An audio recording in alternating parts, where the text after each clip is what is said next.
விலகி போங்கள். துணிந்தவனுக்கு தூக்கு மேடை பஞ்சுமெத்தை.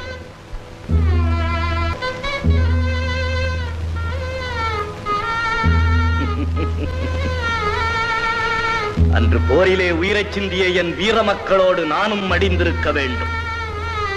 கோட்டையை விட்டு வெளியேறிய எனக்கு இந்த இழிவுச்சாவு ஒரு நல்ல பரிசு. தம்பி, அஞ்சாத சிங்கமே, இந்த கடைசி நேரத்தில் உன்னை காண துடிக்கிறேன். என்னால் முடியவில்லை. புன்னகை புரியும் தமிழ் மண்ணே, உன்னை விட்டு போதல் ஒன்றே எனக்கு வருத்தம். தருக்கர்கள் சிலரால் இன்று நீ தாழ்வுற்றிருப்பினும் எதிர்காலத்திலே ஆயிரம் ஆயிரம் இளம் காளையர்கள் உயிராக பேணுபவர் வருவர். உன் உயர்வை உயர்த்துவர். இதுவே எனது நிரந்தர ஆசி.